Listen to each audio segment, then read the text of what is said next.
ଏହି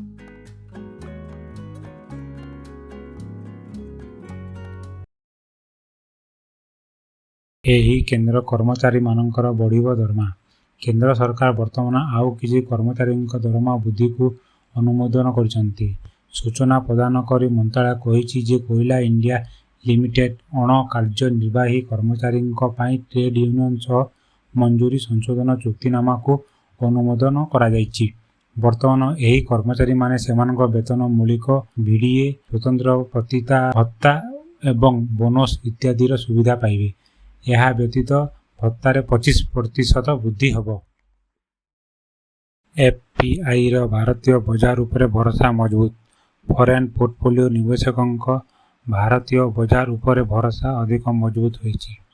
ବିଦେଶୀ ନିବେଶକ ଜୁନରେ ଏବେ ସୁଦ୍ଧା 30,600 କୋଟି ଟଙ୍କାରୁ ଅଧିକ ନିବେଶ କରିଛନ୍ତି।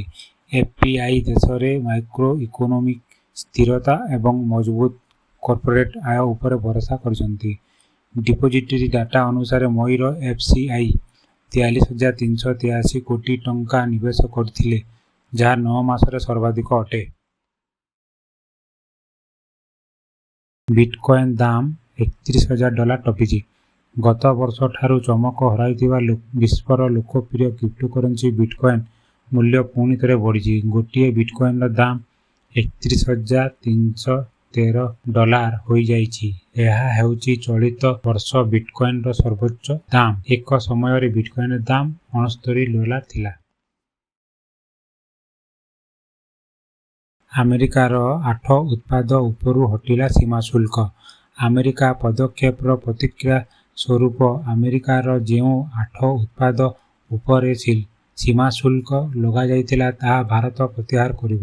2018ରେ ଭାରତ ଇସ୍ପାତ ଓ ଆଲୁମିନିୟମ ଉତ୍ପାଦ ଉପରେ ଆମେରିକା ଶୁଳ୍କ ବଢ଼ାଇବା ପରେ ସେଥିପ୍ରତି ପ୍ରତିକ୍ରିୟା ସ୍ୱରୂପ 2019ରେ ଭାରତ ଆମେରିକାର 29ଟି ଉତ୍ପାଦ ଉପରେ ସୀମା ଶୁଳ୍କ ବଢ଼ାଇଥିଲା।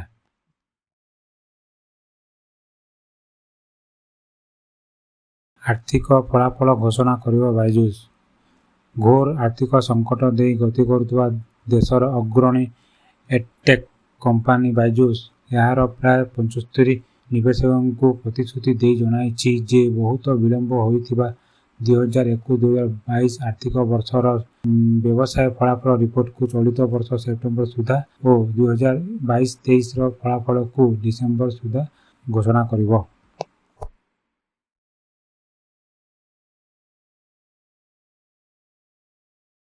ଉବର ଡାକିବାକୁ ପଡ଼ିଲା ମୁକେଶ ଓ ମହିନ୍ଦ୍ରାଙ୍କୁ। ପ୍ରଧାନମନ୍ତ୍ରୀ ନରେନ୍ଦ୍ର ମୋଦିଙ୍କ ଆମେରିକା ଗସ୍ତ ସମୟରେ ଭାରତ ଆମେରିକା ଟେକ୍ ହ୍ୟାଣ୍ଡଶେକ୍ ସମ୍ମିଳନୀ ଯୋଗ ଦେବାକୁ ମୁକେଶ ଓ ମହିନ୍ଦ୍ରା ଆମେରିକା ଯାଇଥିଲେ।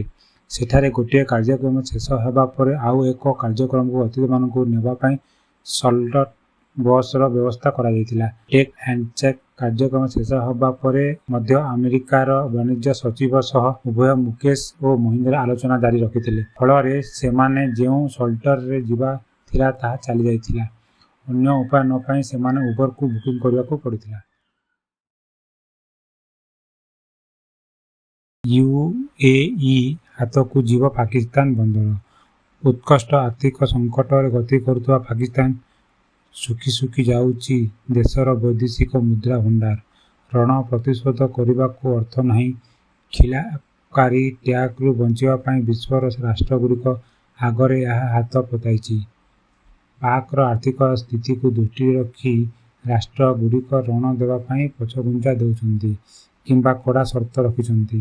ଏବେ ଋଣ ହାତେଇବା ପାଇଁ ପାକିସ୍ତାନ ସରକାର ଆର୍ଥିକ ରାଜଧାନୀ କରାଚି ବନ୍ଦରକୁ ଲିଜରେ ଦେବା ପାଇଁ ବାଧ୍ୟ ହୋଇଛନ୍ତି। ଆପଲ୍ ଭାରତରେ ଲଞ୍ଚ କରିବ credit card. Tech company Apple ଖୁବ୍ ଶୀଘ୍ର ଭାରତରେ ନିଜ credit card Apple card launch କରିବ। ଏଥିପାଇଁ କମ୍ପାନୀ ଏଚ୍ଡିଏଫ୍ସି ବ୍ୟାଙ୍କ ସହିତ ପାର୍ଟନରସିପ୍ କରିବା ପାଇଁ ଯୋଜନା କରୁଛି। ଏହା କମ୍ପାନୀର କୋ-ବ୍ରାଣ୍ଡେଡ୍ କ୍ରେଡିଟ୍ କାର୍ଡ ହେବ। ଏପର୍ଯ୍ୟନ୍ତ ସମ୍ପର୍କରେ ଆପଲ୍ ବା ଏଚ୍ଡିଏଫ୍ସି ବ୍ୟାଙ୍କ ତରଫରୁ ଅଫିସିଆଲ ରୂପେ କୌଣସି ସୂଚନା ଦିଆଯାଇନାହିଁ। ଟ୍ରେଣ୍ଡ ରଜ ରାଜକୁମାରୀର ବିଜେତା ସମ୍ବର୍ଦ୍ଧିତ। ରିଲାଏନ୍ସ ରିଟେଲର ପୋଷାକ ଏବଂ ଆସେସରିଜ୍ ସ୍ପେଶାଲିଷ୍ଟ ଚେନ୍ ଟ୍ରେଣ୍ଡ ପକ୍ଷରୁ ଆୟୋଜିତ ରାଜ ରାଜକୁମାରୀ ପ୍ରତିଯୋଗିତା 2023ର ବିଜେତାନାମା ଘୋଷଣା କରାଯାଇଛି। ଏପରି ରବିବାର ଟ୍ରେଣ୍ଡସ୍ ଜନପଥ ଷ୍ଟୋରଠାରେ ରଜ ରାଜକୁମାରୀ ଫାଇନାଲ କାର୍ଯ୍ୟକ୍ରମ ସ୍ୱତନ୍ତ୍ର ସମାରୋହ ସହ ରଜ ରାଜକୁମାରୀ ପ୍ରତିଯୋଗିତା ସମସ୍ତ 6 ବିଜେତାଙ୍କୁ ସମ୍ବର୍ଦ୍ଧିତ କରାଯାଇଥିଲା।